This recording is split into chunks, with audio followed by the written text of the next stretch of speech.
Today in Tuesday Live, we're going to look at how to improve your microbiome with food. So, hi everyone. Okay, let's try again. I don't know if I just started or not. I'm Anna Marika Garrettson from Eat Well, Live Well, and in today's Tuesday Live, we're going to talk about how to improve your microbiome with food. So in the last week's live, I talked about that the microbiome affects your immune system, it affects your digestion, and women with endometriosis have a microbiome that's out of whack. So you have too many of the bad bacteria and not enough of the good ones. So today I want to look at what you should eat so that you can improve the balance of your microbiome. So there's two strategies that we're going to have to do. One is to starve the bad bacteria, and the second one is to increase the amount of good bacteria. So let's look at the bad bacteria first. How can we reduce the amount of them in your gut? What you need to know is that bacteria basically eat what we eat, right? So whatever you eat is food for different bacteria. So bad bacteria love to eat sugary things. So they love anything that is sugar or contains sugar or is easily converted into glucose. So things to think about are biscuits, low fiber, just your commercial bread that you buy in the supermarket. Not only is it usually very high glycemic, so it gets converted into sugar really quickly, but it also very often contains added sugar. Things like crackers, simple pasta, white rice, even most peanut butters. I'm a big fan of peanut butter, but most commercial brands contain added sugar. Fruit juice, unless you juice it yourself and you use the whole fruit. Honey, there is definitely raw, unprocessed honey has lots of benefits, but the stuff that you buy in the supermarket has been processed, so none of the good stuff is still in there. It's basically glucose syrup. Flavored yogurts. Now, yogurts are great because if you can have dairy, yogurt is great because it contains probiotics, contains the good bacteria, but the flavored yogurts usually have sugar. So you're kind of adding good bacteria, but also you're adding food for the bad ones.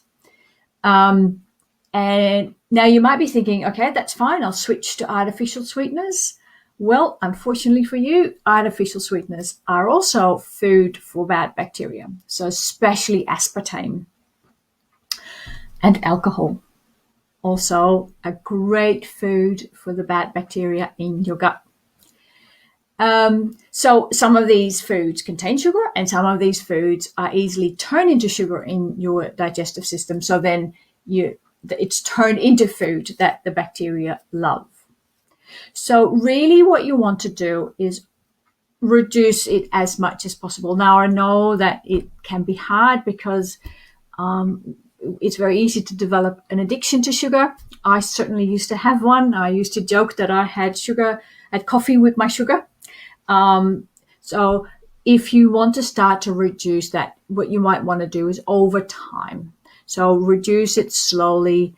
If you like your biscuits, well, for one, you shouldn't be eating biscuits because they're wheat-based, so that's gluten, which is really bad for if you have endometriosis. But anything that contains sugar and you know that you love it, start to reduce it over time. But really, try to reduce it as much as possible because all the good food that you might be eating and feeding the good bacteria, you're undoing by still growing these colonies of bad bacteria. So that's one thing. So we want to starve the colonies of bad bacteria so they can't survive and they can't grow. And that is by reducing their food, and that is anything that's sugar or is turning into sugar really quickly. The second thing we need to do is increase the colonies of the good guys. So we can do that in two ways. We can add more good guys, or we can feed the ones that we've got so that they grow. And basically, if you do the adding the good guys, you also need to make sure that you feed them properly. It's like, if otherwise it's like getting a puppy and then not feeding it, right? You can see where that goes. So first, let's look at foods that you can eat that add more good bacteria to your gut. They're called probiotics. And I'm on my morning coffee, by the way. So probiotic foods contain live bacteria. And when you eat them, they end up in your gut. And so you can increase the colonies of good bacteria. Any food that's been fermented contains good bacteria because the fermentation process turns sugars in food into bacteria. Or it involves bacteria. It doesn't turn it into bacteria. It uses bacteria to change the consistency or the makeup of the food. And of course, then you have those bacteria. And those bacteria are also good for our gut. So some examples. Natural unsweetened yogurt, and especially Activia. It's been found to be the highest in probiotics. Now, if you really love the sweetened version, so if you know the yogurts with this with strawberry or with something with a taste, then what you might want to do is take unsweetened yogurt and maybe throw in some frozen berries or some seasonal fruit, and a little bit of raw honey, raw unprocessed honey, but a little bit initially, and then you can slowly over time reduce it.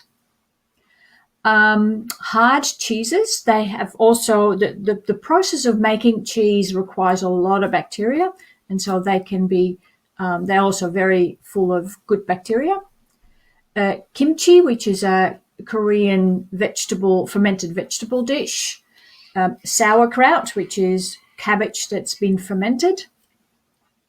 Kefir, kombucha, and I'll talk about kombucha a little bit later.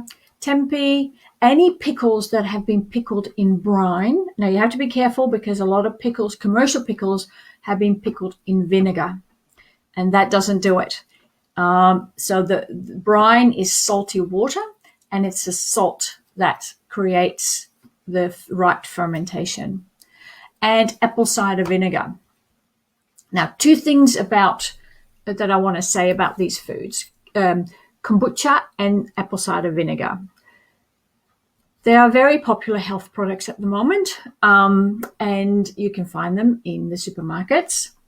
Now, if you have started to take kombucha and drink kombucha because you think that's good for me, and you buy them in the supermarket, then basically what you're doing is it's like a slightly less unhealthy but still soft drink. Most producers add sugar to it to make it slightly sweeter because real kombucha is not sweet at all.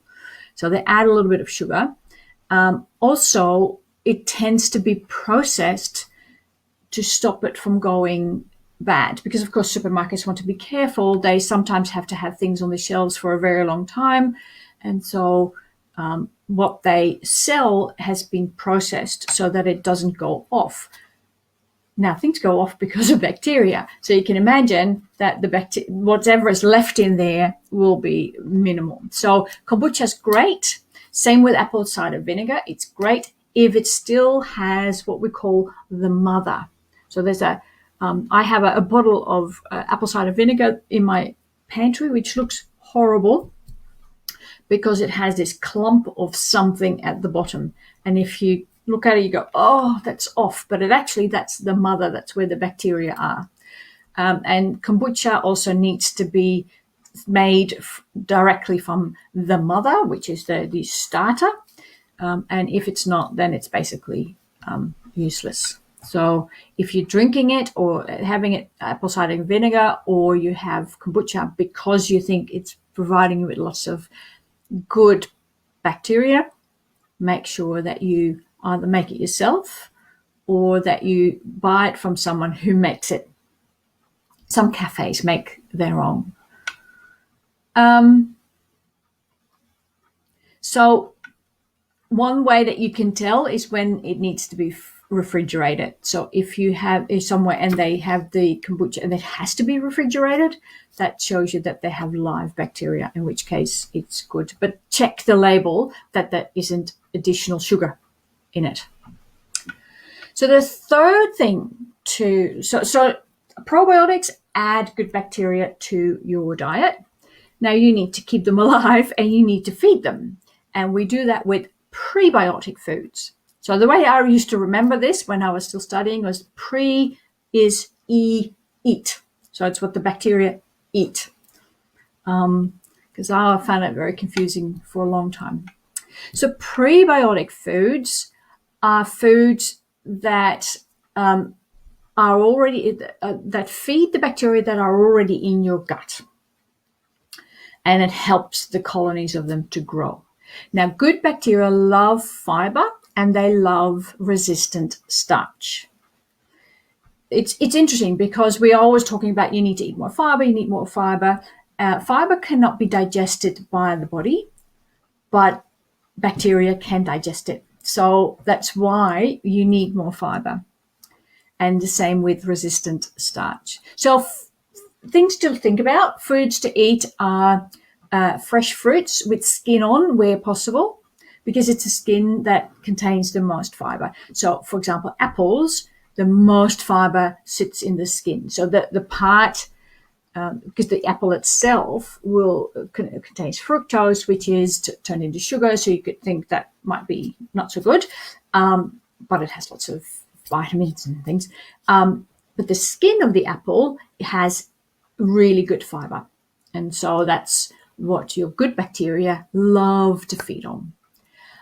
Fresh vegetables, especially broccoli, cabbage, kale, and green peas are also very good because they also contain starch. Legumes and beans like lentils and chickpeas and kidney beans, they're excellent fiber. And in fact, it is that the skin contains so much fiber that a lot of people, when they start eating a lot of it, find it hard to digest. So they get crampy and flatulent and all those lovely things. So if you're not used to eating a lot of fiber, you want to up it slowly so you don't get all the discomfort. You already have digestive discomfort. You don't want more. Whole grains like brown rice and nuts and seeds also contain heaps of good fiber. Now, resistant starch is found in oats, although I want you to be really careful with oats. Not because oats, I always say when you're on a gluten-free diet, don't eat oats. Not because oats contain gluten, but the commercial oats that you buy in the supermarkets is processed on machines that also produce wheat products. So the oats tend to have residue of gluten in them, although oats themselves are fine. So be very careful. If you're on a gluten-free diet and you do like to eat some oats, pay very close attention to how it reacts in your body. Resistant starch can also be found in cooked and cooled rice. When you cook a starch like rice, and same for potatoes, and then you cool it down and then you eat it, it actually changes chemical consistency and goes from starch, which is digested really quickly and turned into glucose, into resistant starch, which is much harder for your body to break down, which is great for the good bacteria in your gut. So potato salad with cold potato is very good. Legumes are great in resistant starch. You can buy raw potato starch. Be careful, though, how it makes you feel. Always, when you try these things, pay close attention to how it makes you feel. Slowly introduce it into your system if you're not used to it. And green bananas, although they might be a little bit of an acquired taste.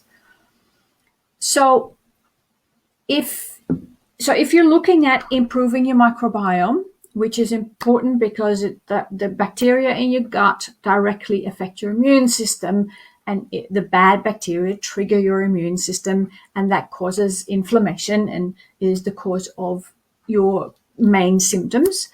So if you want to improve your microbiome, reduce or remove all sugar and sugary foods and foods that easily convert to glucose, so simple carbohydrates. And if that is tough, do it slowly. But that's my number one strategy. If you want to improve your microbiome, start there. Start by reducing the number of the colonies of bad bacteria. The second thing is to increase the good bacteria by adding them, eating foods that contain them, so probiotic foods, and feeding them by eating prebiotic foods. And some really good prebiotic foods in particular are, as I mentioned, some vegetables, but things like leeks and onions and garlic are also very good.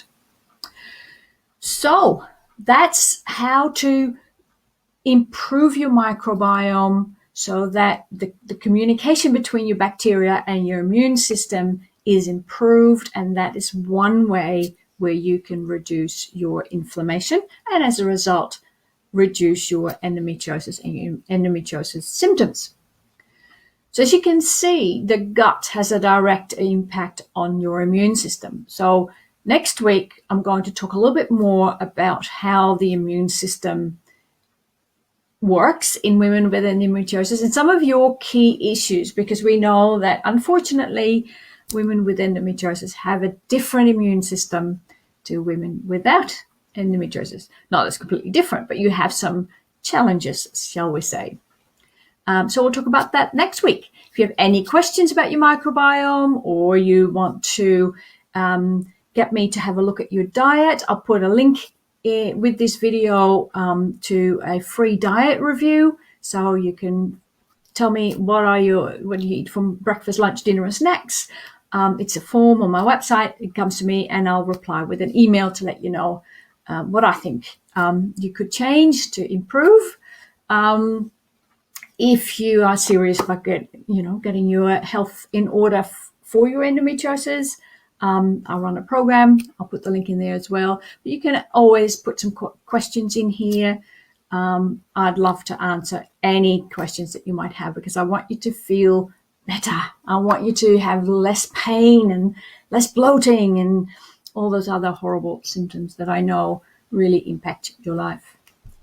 Also, I just want to do a shout out because some of you may know, but I run a Facebook group, Reclaim Your Life from Endometriosis. And later this morning, in about 35 minutes, I'm going live in that group. And I'm going to talk about how to change your diet. And it's not about changing your diet. So I'm not going to give tips on what to eat instead, but I'm going to talk about how to make change. One of the things, in my previous life, I was a behavioral psychologist in corporate settings, and I helped lots of people make change in their leadership style, in how they worked, stopping procrastination, be more organized, etc. And when I work with clients with endometriosis, one of the challenges that they have is to make the change. So they go, okay, I get that I need to eat more of this and less of that. That's okay. I need to change my diet. But then they get stuck into, but that's so hard. So in my Facebook group, Reclaim Your Life from Endometriosis, put the link in here as well. I'm going to run a number of Facebook Live sessions over the coming weeks, every Tuesday, 10:30, where I talk about strategies for making changes and making them stick. Because especially when it comes to diet, why bother if you can't stick to it for the rest of your life? And it's often the silly little things that make it hard to stick to your new diet. And specifically today, I'm going to talk about 2 different types of changes that we see. So I'm going to talk about why change is so hard, and then 2 different types of people when it comes to making change. And you'll find out which one you are. So join that Facebook group. You'll have to answer a few questions, and if you do, you're straight in. If you don't answer questions, I'm afraid you won't be in. So have a look if that sounds like useful. And these are strategies that don't just apply to making changes to your diet. They also work any other changes you'd like to make. Get into a fitness routine, or to be more organized, or to keep your house nice and tidy, or whatever. Any change that you think you want to make. So I'd love to see you there. And that's it for me from now. I'll see you next week around the same time when we're going to talk about the immune system. Have a lovely day. Bye now.